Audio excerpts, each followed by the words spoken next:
Money, we... money, money. Money, money, money. We got that fly, you been money. We talk about that money. We all about that money. Money, money, money. Money, money, money. We got that fly, Nubian money. We talk about that money. We all about that money.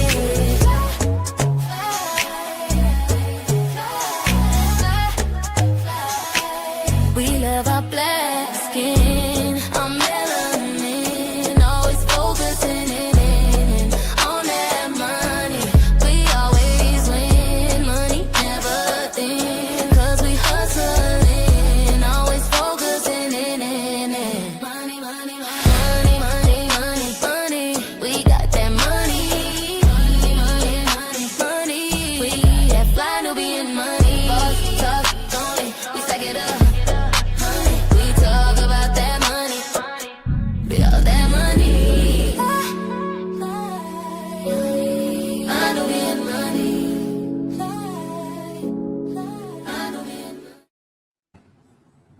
Good morning. Happy Monday, everybody. Welcome to Fly Nubian Money, where we help you master your mindset and maximize your money. My name is Tiara Williams. I'm also known as Miss Black Hollywood and Karma J. It just depends on the day. And today we are talking about something really interesting. You know, it's graduation time. It's time where seniors are graduating from high school, and naturally they are receiving graduation gifts, having graduation parties. Well, I came across a story. Actually, it was presented as text messages until I went down the rabbit hole. But basically, a mother presented her daughter with a graduation gift of a Honda, a Honda to be specific. And the reactions to that was a little off-putting. The young lady said that she didn't want the car, and because it was not to her standards and really to what the family standards, I guess, that she didn't want it. And so it really made me think about how we've raised our children, how we're raising our children. The fact that I feel like millennials in general, and I'll say because we're the millennials, well, I'm the millennial, but I feel like millennials, what y'all like, Generation X, right? X, millennials, we have tried to give, I think, our children what baby boomers could not give like I feel like that something happened in the matrix, right? I don't know if that's correct okay, but I feel like we've given our children so much that that just maybe they can't accept, or they can't see how good they have it. So today we're going to have this conversation, and of course I can't have it by myself. I have the flyest queens on the planet. I'm joined by Marlo Layson, my good girlfriend, who is a journalist and a journalist, a writer. My sis does it all. A film producer, television producer. Dr. Angeline, who is a CEO of Neurons Communiverse. Did I get that right? Melanated Neurons Communiverse. Yes. Yes. Okay. I got it. It's Monday. So let's hop into this conversation because I think it's going to be a great one. When you guys came across the story, first of all, did you see it? No. I got 3 questions as our first question. Did you see this before we're having this conversation now? What did you think? And what was your first car? I'll start with you, Marlo. So I don't know if I saw this particular one because there's been a few of these types of incidents. I don't know if I saw Honda Accord Gate specifically, but I did see some stuff as we were preparing for the show. I thought you should have took your foot off the giving pedal probably 3 gifts ago so that we wouldn't end up here. And my first car was a 1995 Chevy Corsica that I purchased and financed myself. Yeah. Mama Walterine didn't have nothing to do with it. That's what I got because I had a baby and we was getting up and off the bus with a stroller, and I was like, not tomorrow. Tomorrow we get in a car. All right. Shout out to the ones funding their own first cars. Okay. All right, Dr. Angeline, what about you? So no, I didn't see it, but when I did go back and start reading the text, I just started laughing because I wasn't surprised. It seems like it's the norm almost right now. So I wasn't surprised. I had my own thoughts, but I'll save them for the conversation. And then my first car would have been a brand new car from my parents, but I got in big trouble. So they were like, "Oh, so you're not getting a new car, you're gonna get a used car. You think you're cute? This is what you're gonna get." And it was a Buick like Skyhawk. I think it was a Buick Skyhawk. That's what my but the next car I purchased myself. So Okay. All right. yes. Okay. All right. So my first car was my feet. My first car was a bus. No, but when I was able to buy my first car, I think I had a 1994 Cutlass Supreme. I purchased my first car in New Orleans, Louisiana by myself. I bought it from an older lady who had kept it up really nice. So every time I would stop at the gas stations, like people, like guys would be trying to like buy my car, like, that's your car, can I buy it? But I was so proud of Gangsta Girl. I remember I was proud of her because I called her Gigi for short. But I just loved that car because, it to me it was like I purchased it on my own. I took my little refund check and I put it towards, you know, my first car. So anyway, so that was first. So let's jump off into the conversation now. I will get to y'all children or maybe gifts later, but let's just set the foundation for the conversation. And yeah, let's watch a video. I want to know what the people in the chat. Well, what was your first car? What was your first car? And did your parents buy it for you? Is my question. And obviously, I am on the ones and twos today, so thank you for your patience in advance. Um, all right, cool. Marlo, while I'm talking, tell me about your while I'm uploading the video. Tell me about your favorite thing about your car. It was mine. It was an accomplishment. I remember going in the dealership and it didn't, I was able to do it. I had a little money for the down payment. Like it just was my first grown up accomplishment. And so it felt really good. It felt good. The opposite of what this young lady is saying, it felt good for me not to Researching, put it that seems cost like it's burden on real. my mom. Like This I felt mom bought like her daughter a brand new Honda. This right here, brand new for graduating high school. When she presented it to her daughter stormed away and left. The mom, confused, she texted her daughter this. She said, "Where are you?" She said, "With dad." She said, "You walked away like you didn't like the car." She said, "I don't." She said, "It's just not my style." Brand new Honda, paid for. She said, "I appreciate your mom, but yeah, that's not my style." She said, "You drive a G-Wagon, so me having a basic Honda is just weird." What? How are these kids wired so differently? When I graduated high school, I didn't have a car. I got out of graduate high school and was still working. I had to work until I got my own car myself.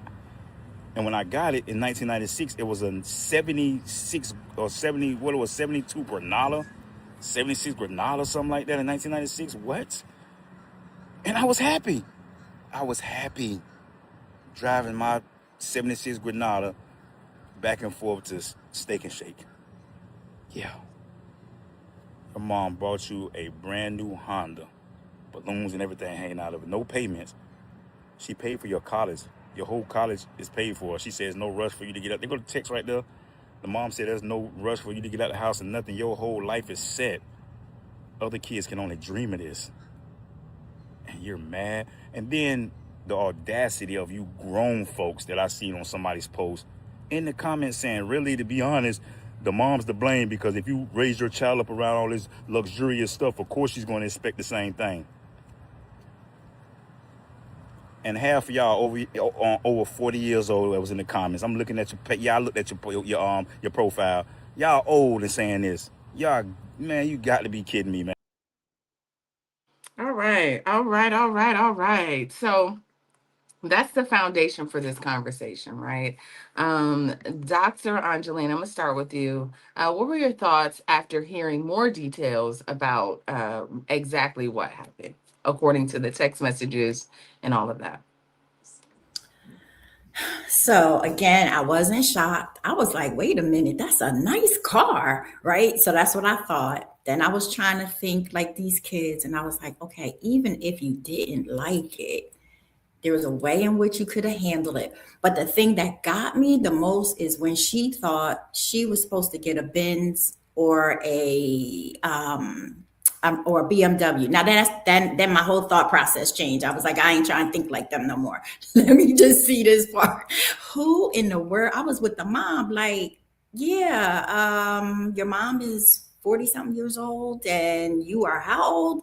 And this car is paid for. And then when I saw the college was paid for, and your mom said you could stay at the house as long as you want and stack your money if you're working.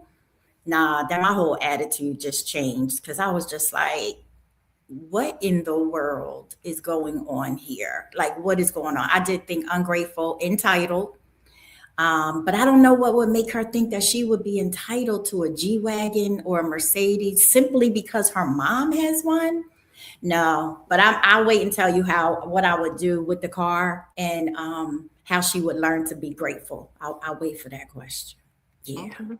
Okay. All right. What about you, Marlo? What was your response now that you have a little bit more insight and what we get to what were your thoughts? I just, I don't know what is the world coming to. Deborah said it's a social media mindset, and that's so true, right? Like everything is about appearances. Mm-hmm. What about you deserves a $70,000 car just because it's at the crib already? Just because they already got one at the crib? No, you need to. It it's kind of unfathomable to me, right? I remember, I give y'all an example. Y'all know, I say Mama Walterine. Mama Walterine be in the chat all the time, so she will amen if she here today. My Oh. mom was an avid seafood lover. She loved boiled crabs. In Louisiana, boiled blue crabs are the thing. Crabs are more expensive than crawfish. Mm-hmm. When she go to the seafood market, she gonna get her some crabs and she get me a little bit of crawfish, right? She's getting the upcharge thing because she the person that's going out and doing the work. But I'm happy that I was thought about when she was there because she could have gone, got her crabs, and not gotten me anything. And I think that some of this is we're so busy trying to give our kids everything we never had. We are not protecting and developing a mindset that they really need to be able to navigate through the world. And that's what this is. And I'm not going to even say mom did it because obviously she know how to temper expectations. It's a paid for Honda, Mm-hmm. which means you got 45 years of driving in this car, girl. Don't you know what a Honda? Like, you just a silly goose in these streets.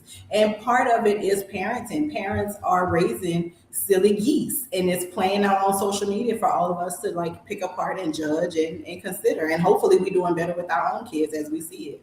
Yeah, I mean, it really makes me think of my own daughter and, the things that, because I see certain things in my daughter, right? I see certain things in my daughter in terms of what she has, as opposed to what I had or me and her father had, right? And her life is just better, right? Which is the way it's supposed to be. Our children's lives are supposed to be better. They're supposed to have more opportunity and more, and more.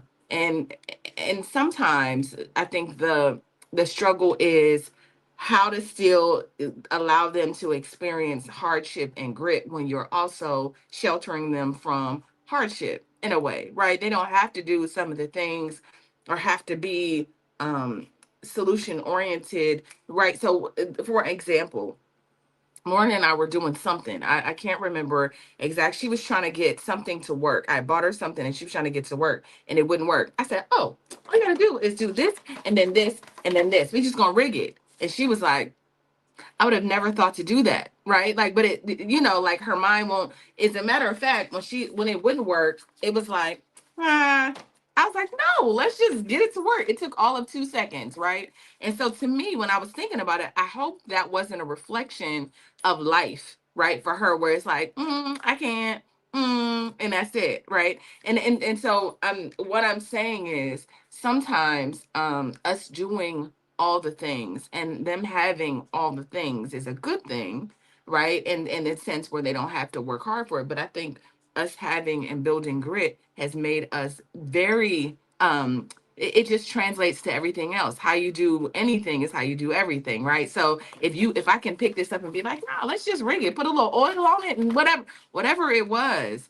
And she was like, oh, okay. But it translates, if you know what I mean, to everything, like having that kind of mindset. So for this young lady, it just made me think about, how, first of all, how sheltered she is, how sheltered, how privileged she is, and how much she doesn't even know. She doesn't have anything to even compare it to in terms of, what I don't have. Maybe depending on if her mom's able to pay off college and give her a brand new car and all of that. They live in a nice little area. They probably go to school around, her friends may be getting G-Wagon. So my question for you, Dr. Angeline, if that's the case, because I know that there are young kids being gifted Range Rovers, you watching My Sweet 16 around, like there's people do have money. And if you grow up in that environment, how can you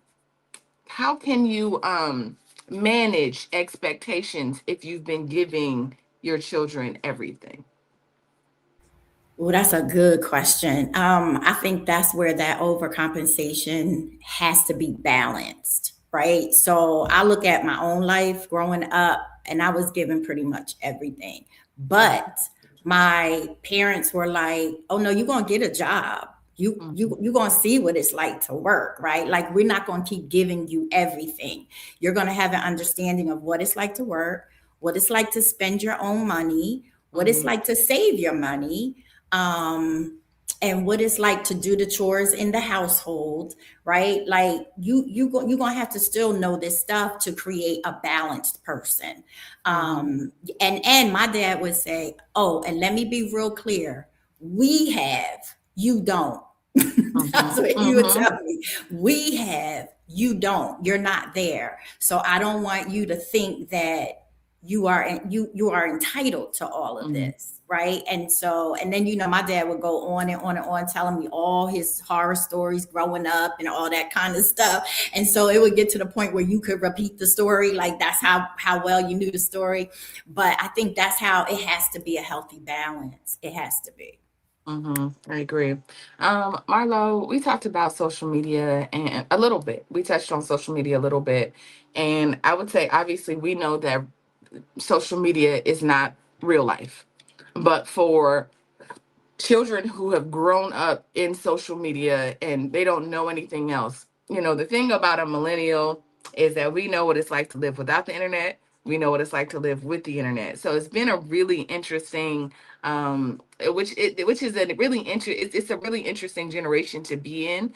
But for those children that aren't aware that real what life is like outside and just being outside and being and not worried about having a phone in your hand and comparisons and what people have and flexing and flossing and all these things.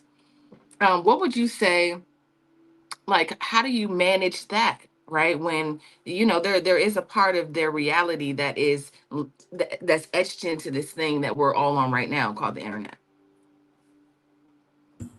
I think that it's about conversations, right?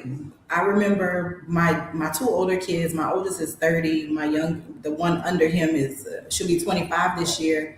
And I just remember having conversations with them, right? This was around the time that, oh Lord, the Vine videos. I remember them little bitty 8-second videos. Mhm. And this was like the end of Vine and the beginning of Snapchat. And it was a summer, and my daughter was like, "Oh, we ain't doing nothing. Like you got that car, we don't be doing nothing. We got these clothes." I said, "Girl, let me tell you something. People are posting 15-second snippets of their life, and it's looking like it's lit." I was like, "I know because I work in the industry where the reality is created."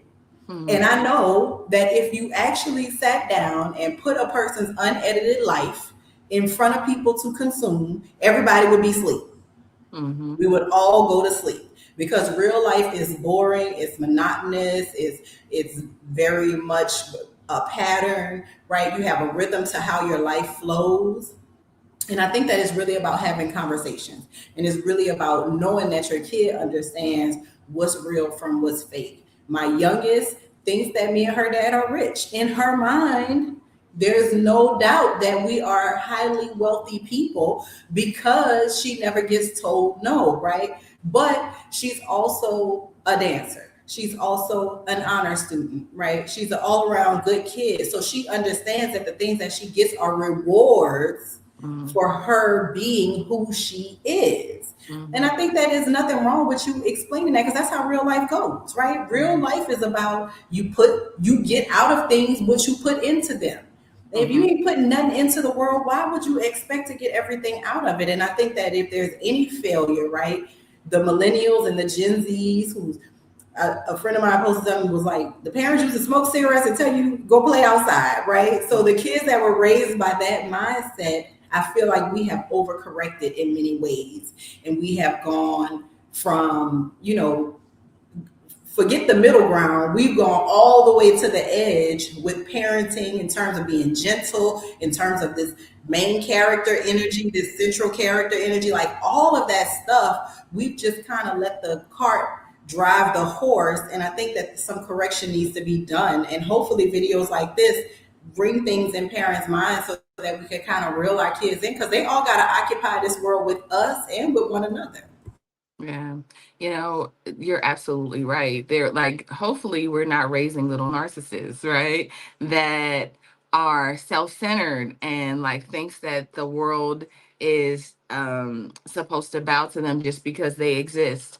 But there's a part of me that feels like that main character energy that you speak of um is good. It's weird, right? Where it's good in a sense where it's confidence.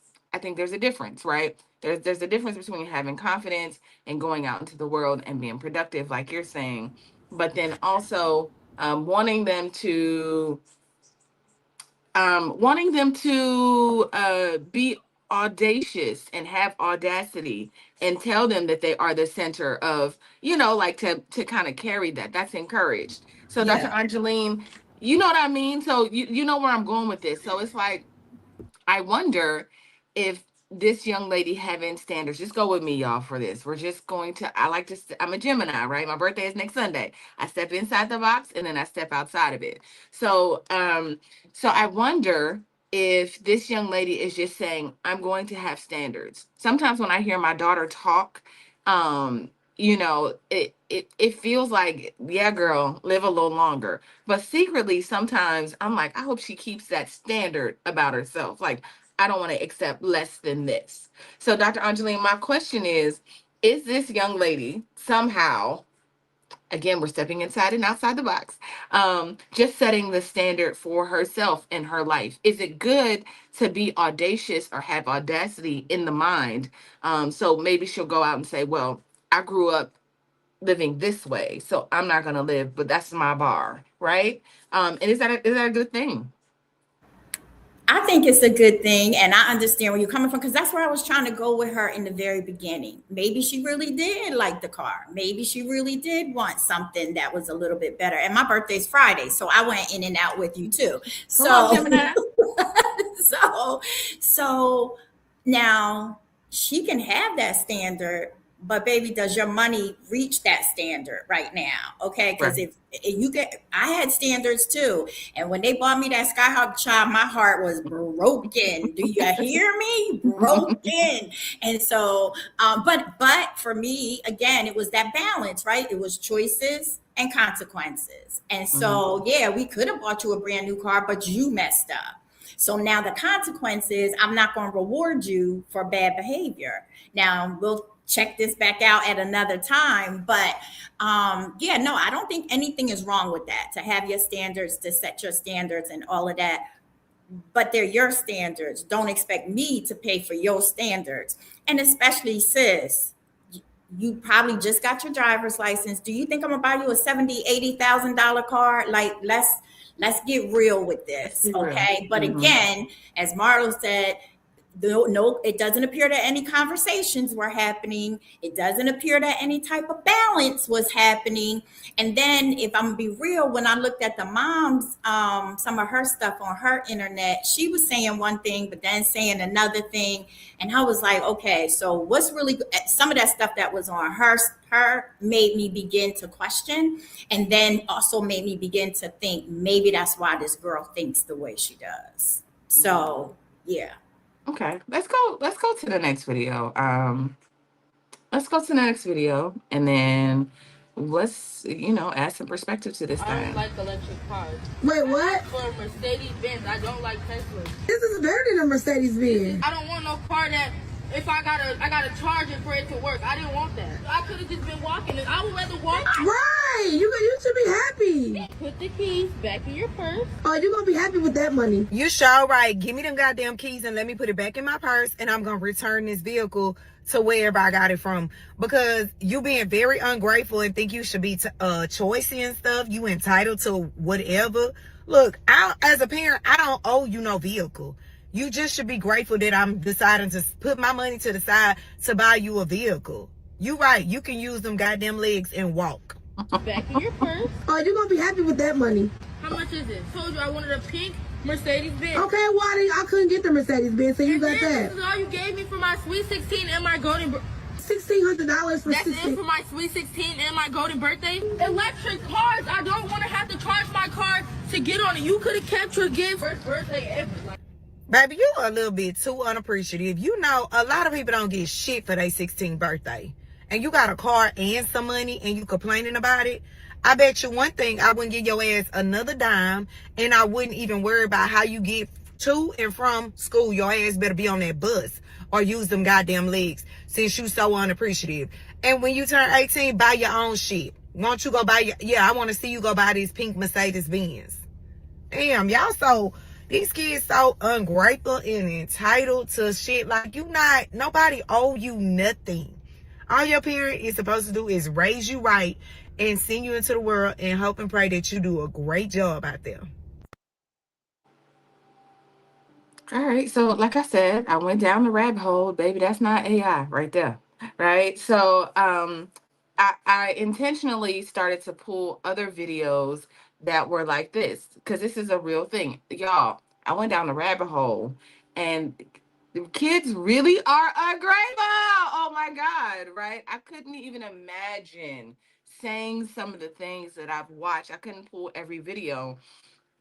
People, what they were saying to their parents, and the parents was just like, oh my God, I can't believe you don't like it. What did I do wrong? So I guess I'm gonna come to you, Marlo, because that's the thing. Like, I don't know if we as parents have this like guilt.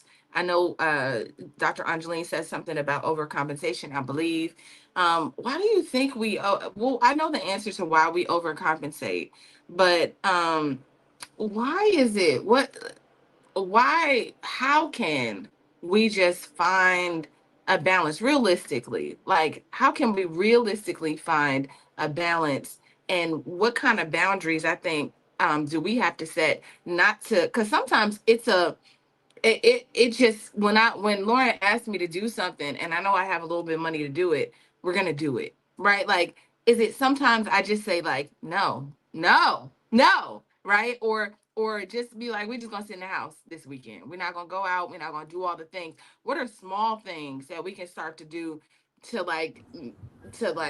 manage that expectation of like, it's supposed to be lit all the time, and we're supposed to do the biggest things at the biggest heights, at the highlight of every day is a highlight. That's it.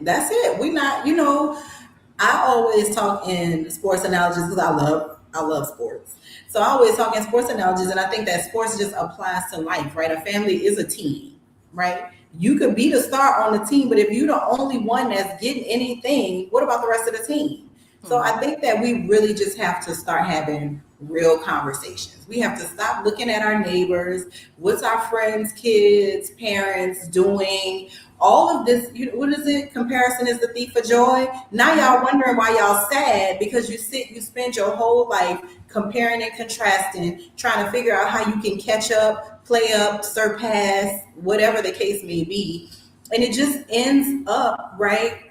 Like I said before, they got to go out in the world. They got to work with me. They got to work with Tiara. They got to work with Dr. Angeline. They have to be people's patients and all these other things when they have, like, stop thinking about parenting as this is my little baby to have and to hold. No, this is a human that you are cultivating to go out in the world and deal with other humans. Yeah. Your job is to make it as easy for me to have an interaction with your child as it is chemically possible in their brain.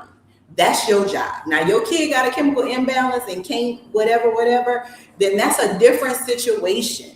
But for the basic, everyday, average 9 out of 10 people, your job is to make sure that they can just show up in the world and contribute something. And I think that so much of this, even if your child inherits your business, right? Are they inheriting your business to tank it because you ain't gave them nothing that they need to build it up? Some of this is just we're not thinking things through in terms of being a parent. We understand what parenting is, but if we look at the way animals parent and we take a little hint from the bird that pushes the baby out the nest, right? The mama bird leave them birds in that nest wherever it is to go get that food, and they wait and come back, and guess what? The ones that don't, they be on your porch dead. So I think that we as humans, because we have all these emotions, cognition, we can think, we can use the internet, we got fingers and thumbs and all this other shit. I think that we always are losing the plot as it relates to our kids, and they end up going to jail and they end up going abroad and getting convinced to track some drugs back over the border because we've made money their God and it's the most important thing in their whole wide world. And we just got to start showing up for our kids, having real ass conversations, pointing out things in real time. Don't wait till 6 months down the line, your kid did some selfish shit. And if you really felt some kind of way, they did it in June, you don't want to talk about it till Christmas. No, stop that. Stop it where it starts. And don't be scared to have the conversation. Yeah. Yeah. And don't be scared to have the conversation. I know that sometimes it's like we think that it's bad parenting. It almost feels like sometimes to be a disciplinarian is a bad thing, right? In terms of, oh, you're too strict. Oh, you are too, I came up when we were talking about Michael. Remember, we were having a conversation about the Michael Jackson movie, and I was looking across the internet, and people was coming down on Joe Jackson. And I always think, like, it may be not as extreme in terms of like whooping and beating and abusing, because there's a fine line. But I think that there's nothing wrong with seeing a child's talent and just being like, this is what we about to do. I got a plan for your life. I wish there was more Joe Jacksons, right? This is not where we're gonna put our money. I would be interested. So funny, because I always have this conversation as well. And I'm coming to you, Dr. Angeline. But every time I'm having a conversation with some of my friends, let's say, and we're talking about issues in the Black community, like let's just say like prom, prom send-offs that cost $30,000 and $50,000 and helicopters and rank, right? Most of the time, the dad is not anywhere around, right, to check and balance things, because in most cases a father's gonna be like, so what we're not gonna do is get this kid a helicopter. Like, are you thinking, right? One with good sense, like a good father, right? And so I think that women sometimes overcompensate because there are not men in the house, right? So if we've learned that the mother and father, from what we know, are not together, so even from the text messages, like, I'm going to my dad's house, right? Whether that's the truth or not, it's obvious that the father is not in the home. So I think that, that's something else to consider, that when the family is kind of broken up in that way, there is room for an overcompensating mom who wants to give their child everything, and a child that, doesn't know boundaries, doesn't know bounds, because a father is usually the one saying, well, we're not about to do that. Like when I'm like, well, let's just do this for Lauren. Lauren's dad is like, nope, no, No, she doesn't need that. No, we're not doing that. I'd be like, okay, well, that's it. You don't need it, right? But without it, I would be all somewhere else. So, Dr. Angeline, tell me what you think of that. Like sometimes, just that idea. Like if the father is not in the house, sometimes a woman can run amok and do the most, trying to overcompensate. So, no, I do understand that and I do see it. I'm laughing though, because I'm thinking about my sister, right? And the father wasn't in the home with my niece. My sister wasn't that one that was like, oh, okay. My niece got cussed out. My niece got told off. Mm-hmm. But when she went to her grandparents' house, then they tried to do all the overcompensating. And so it caused friction for a minute there, Mm-hmm. right? But I also think of what you're saying is so true. Because I remember when my dad said to me, listen, you ain't my daughter. You took for me to be your friend, right? I'm not your friend right now. Okay. That's not my responsibility of having you right now at this younger age. I have a responsibility to make sure that you're going to know how to go out in this world. You're going to know how to speak. You're going to know how to carry yourself. And so because I had that, and because I had uncles that did the same thing, some of my other friends, I did see how their families were, their moms may have tried to overcompensate because this one down the street, they saw other kids having it. And I think that there's nothing wrong with that as long as there is balance, right? Mm-hmm. And I keep saying that. I even think about, so this is real funny. I remember one time I was like, I'm running away. And my dad was like, oh, girl, hold up. Let me go get the door for you. You don't have to run. I need you to walk. Because if you trip and fall, then it's going to be my responsibility. And guess what? You ain't packing nothing because you ain't pay for nothing. So the only thing you're going to take with you is what you pay. So yeah, right? So like you're saying, if that man was there, he would check it and stop it. And so, yes, I do see that. But I do see some of these mamas out here too that will cuss them kids out in a heartbeat and let them know X, Y, and Z. But again, we all keep saying it has to be the conversations and it has to be the balance. Yeah. I want to know I see some people just came in. Hey, y'all. Hello, and welcome to Fly to Be Money, where we help you master your mindset and maximize your money. Let's just do a quick reset.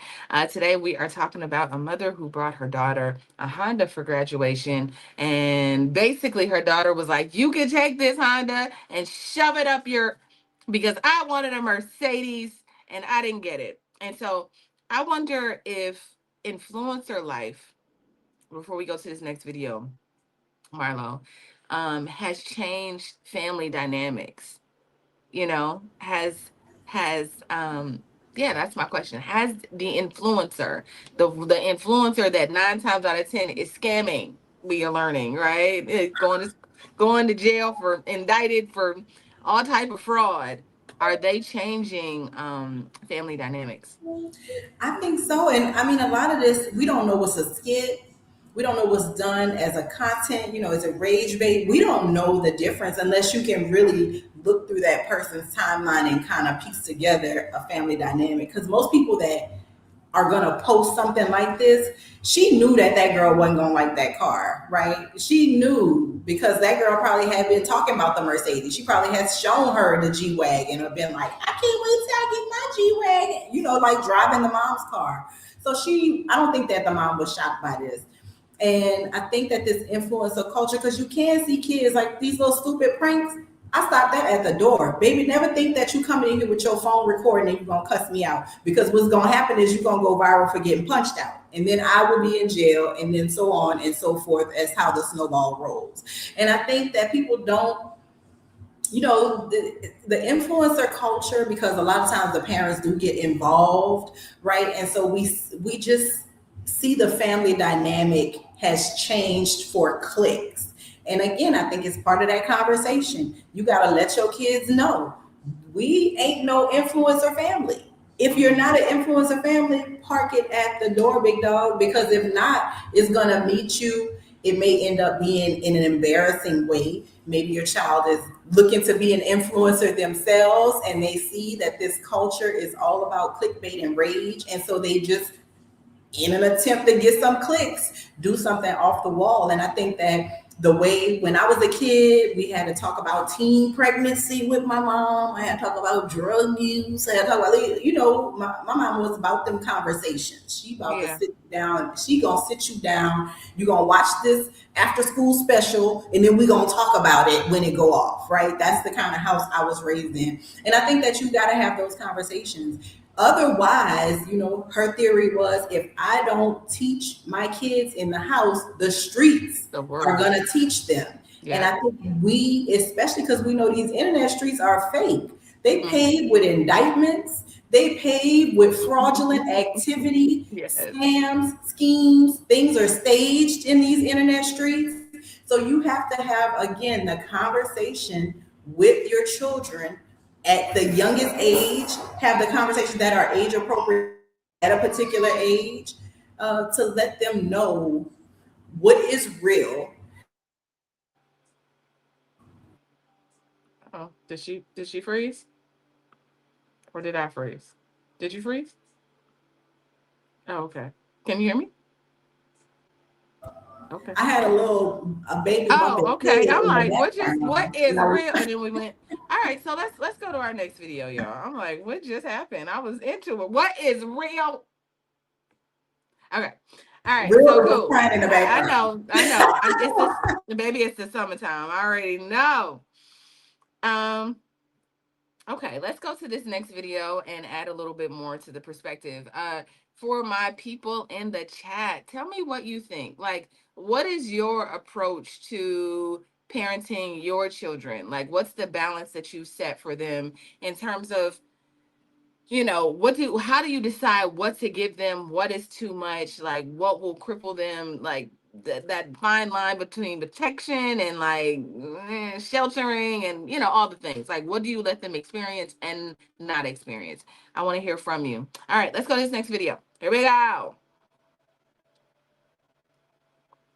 Are raising monsters for children because you gave them everything, you gave them no discipline, no consequences, and now that they are approaching adulthood, they have no empathy for anyone else because you wanted them to have a simple and easy childhood, teenagehood, blah blah blah. Now you have raised a monster because how is your mom going to buy you a brand new Honda 2026, 25, whatever, and you're talking about, oh, this is just not my style. It's not a Benz. Oh, we're taking this car back. You're finna be taking the bus. You can take the bus, honey. The entitlement. Did you even work for this car? Like, sure, you got good grades. But you wouldn't know the value of $1 if it smacked you upside your head. It's not my taste.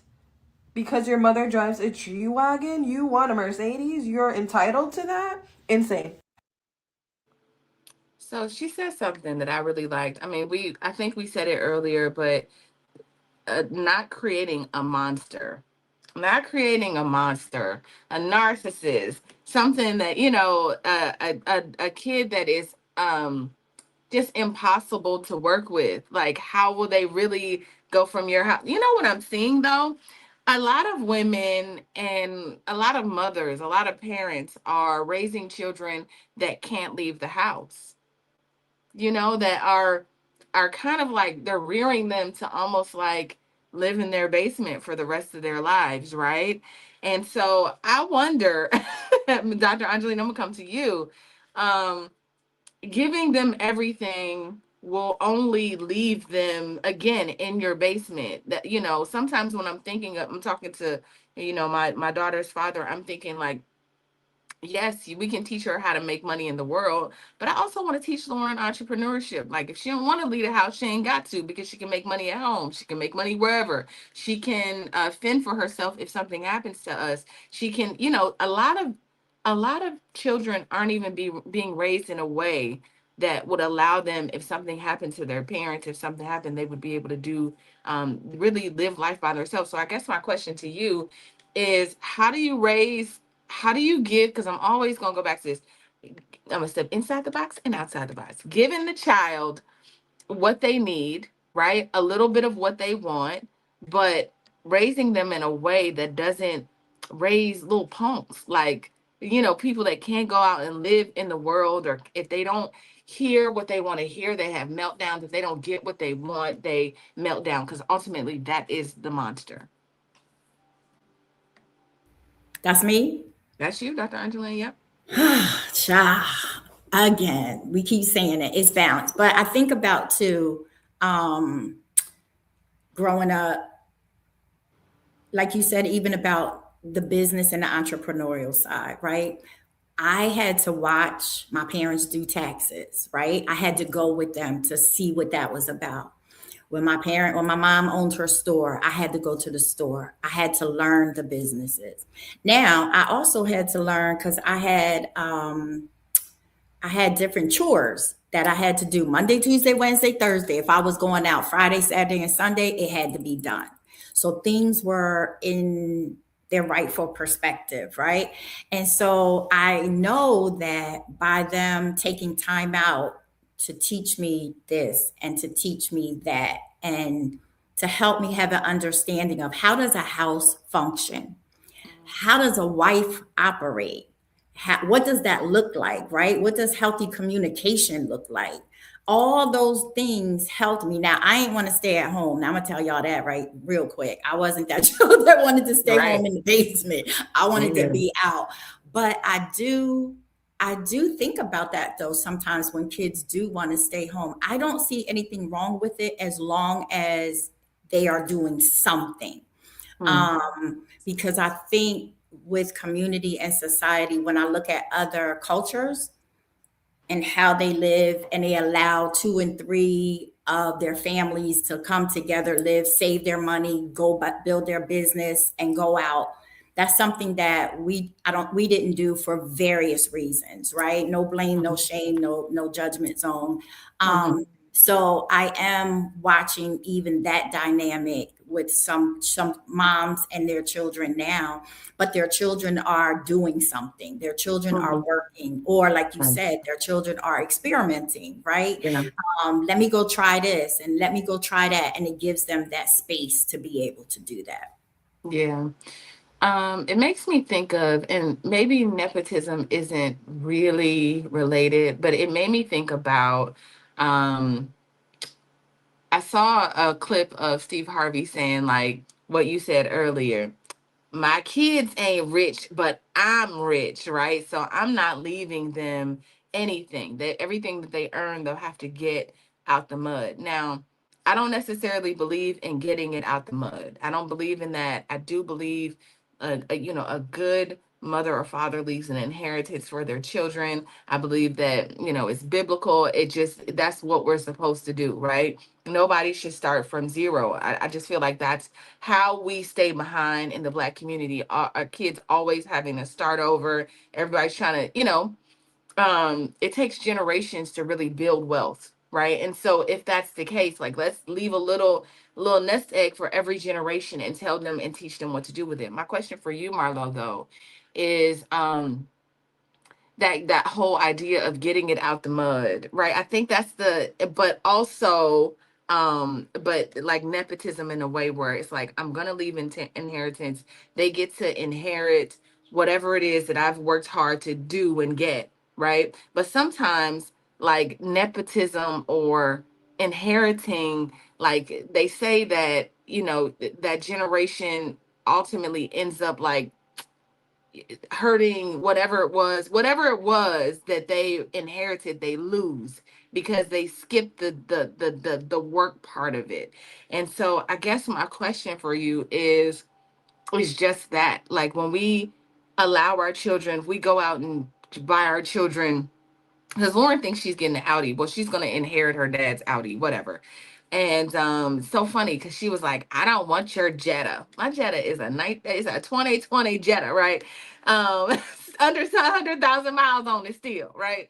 But but I guess that's my question. Like, how do we stay away from that whole idea of, like, them dropping the ball on whatever it is that they inherit from us, and how can they appreciate it if, again, we there's this mindset that we give them?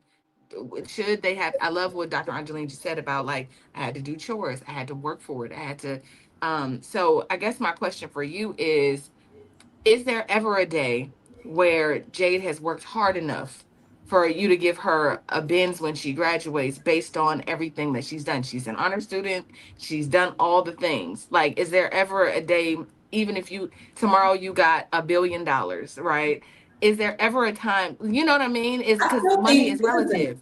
I still think an Avalon is more appropriate than a Benz. I still like you still getting a luxury car, right? You still I get you a Accord, sunroof, leather, all the things. I'll get you touch screens in that thing. I'll get it souped up.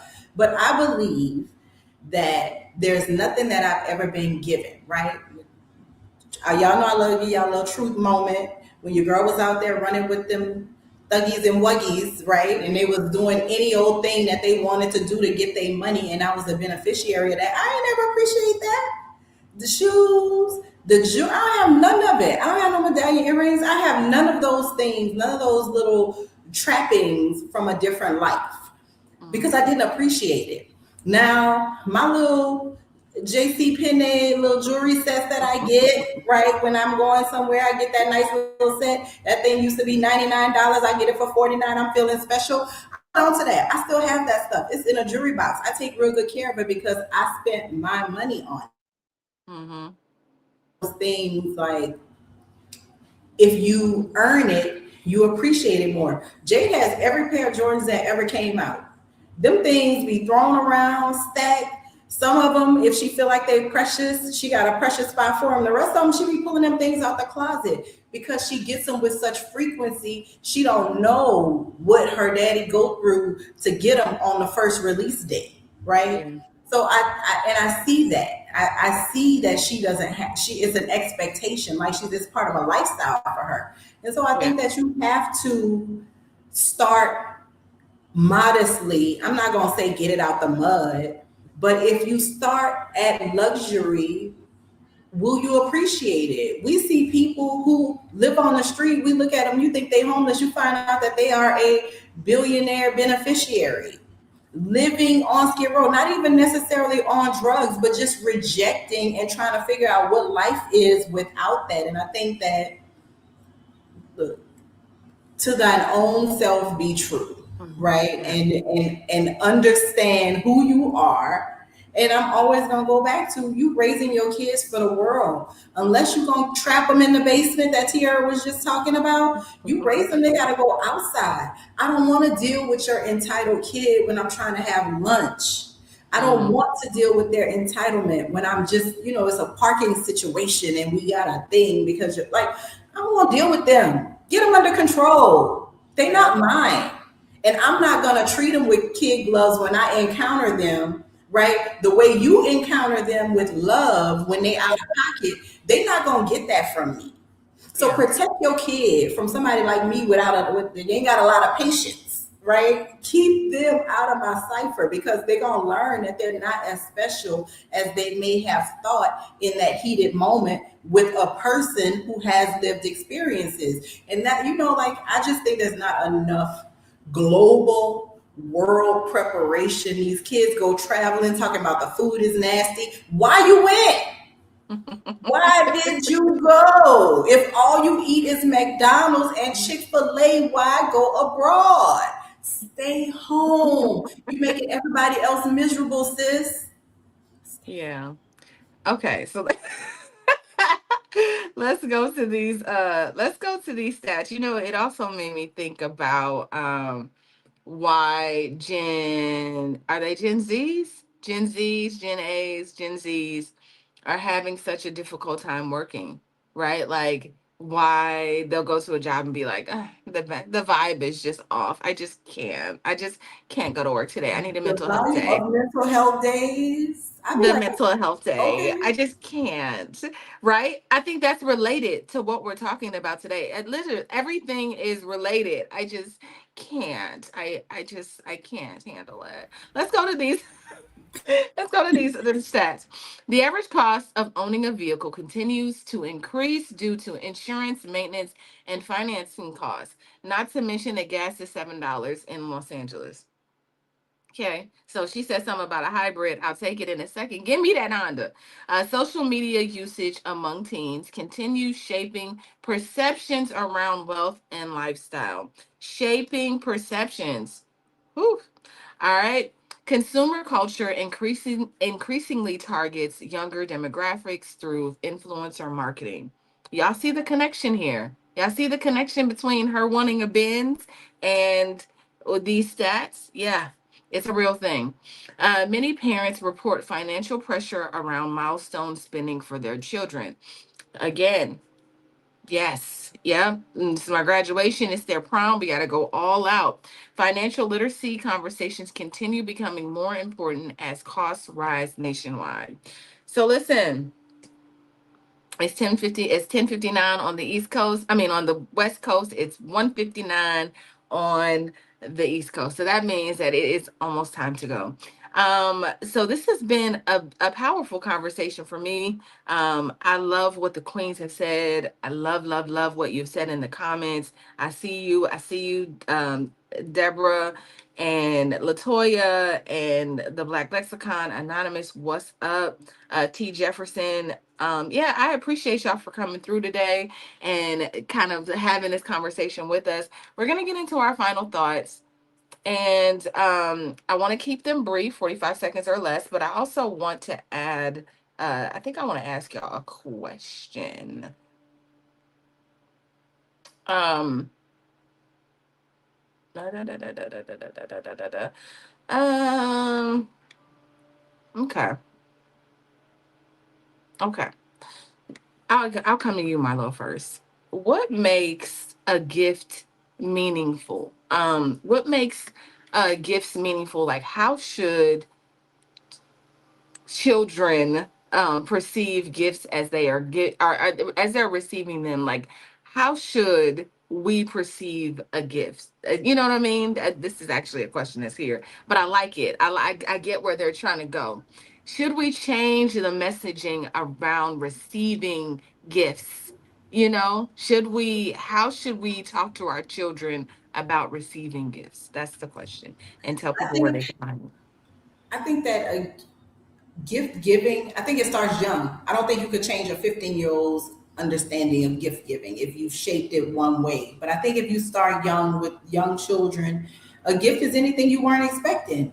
You had no anticipation of that thing, right? Or you knew you were going to get something. Maybe you didn't know specifically what it was, but I thought about you. I bought this because I was thinking of you, right? I love you. You are a person that I care so deeply for. I went around. I could have been at the crib, right? I surfed the web for hours on hours, or I went and rode around town looking for this gift, especially for you.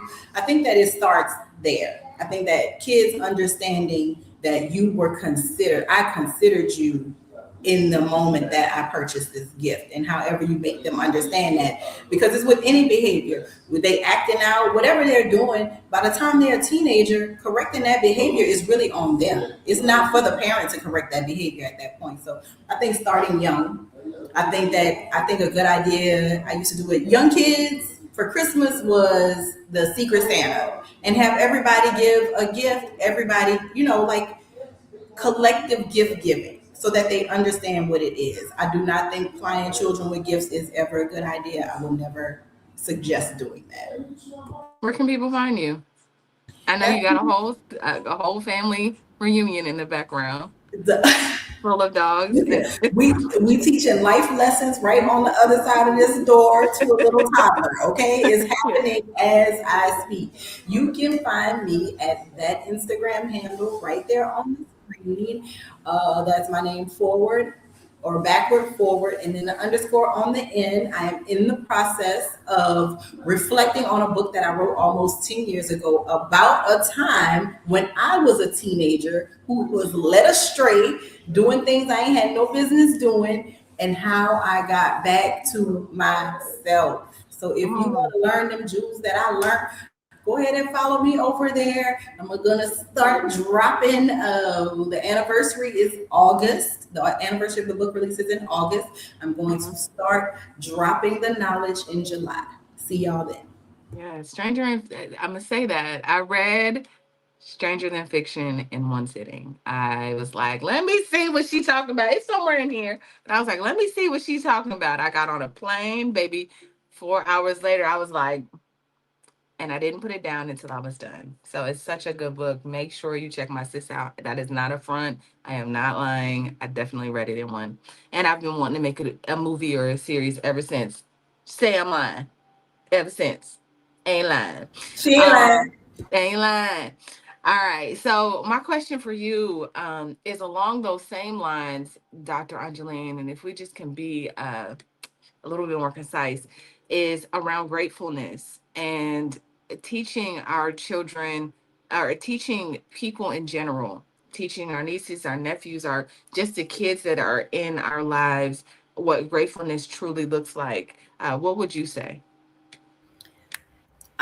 So again, as it was stated earlier too, recognizing that no one owes you anything and no one has to give you anything. But I also think teaching gratefulness is also done through service, Mm. right? That was one thing that we had to do. We had to serve our communities. We had to serve dinner or serve breakfast or go when where kids didn't have Christmas gifts, right? And go serve. So I think that was a part of teaching us how to be grateful for what we did have. So that would be my response. And shout out to you, Latoya. I heard you say hello. Thank you.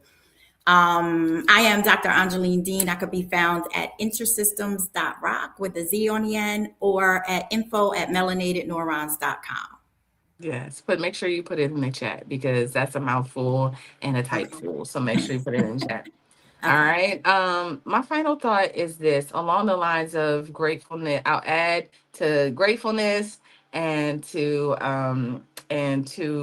gift giving with just like learning the balance and just learning to say no. Parents, it's okay to say no. It's okay. Um, Sometimes we do want to overcompensate for the things that we didn't get or we feel bad because it's like, dang, I really wanted to get her this or I want to see the smile. There's no greater high, and I think that's the problem, than seeing our children be happy. You see them, you give them a gift. And my daughter just happens to be, that's her love language. She loves to receive gifts. So every time I give her big or small, she's like, oh my God, a Starbucks card. And I'll be like, so I want that again and again and again because it releases something for me.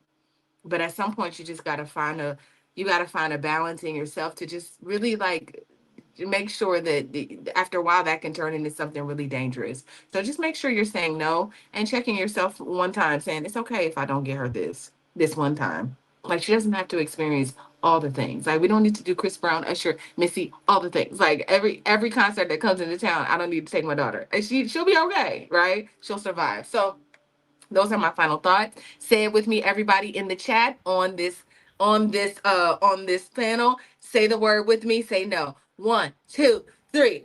No. No. Everybody say That's a no. sentence. All No right. Go sentence. out into the world and tell everybody no, just because, right? Protect your mental health, your spirit, all the things. Again, my name is Tiara Williams, and you are watching Fly Nubian Money. I am the proud producer of this show.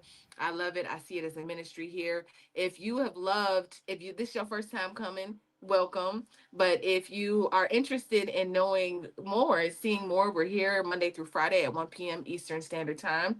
You can receive notifications for when we go live. All you have to do is text Queens to 8794A. Let's say you cannot because you at work or you in the car. Guess what? You can take us with you still because we're on Spotify. So we are now on Spotify. So take us on the road with you. Just go ahead and go to Spotify, click on Fly Nubian Money, and make sure you leave a review so people know that the show is lit and you learn things and it's good for you and it's good for us. All right, so we are going to get out of here. We thank you so much for staying with us. A shout out to you all. Have a blessed Monday. We will see you tomorrow, and be good. Now you gonna know all week that it's me and Dr. Angeline's birthday, so be prepared to be sick of this Gemini energy. Happy June 1st. The best that will ever do it is the Gemini. So yeah, be prepared to be sick of me all month. You hear me? Happy birthday, ladies. Thank you. Thank you. Thank Yeah. you. Okay. All right. All right. We'll see you tomorrow.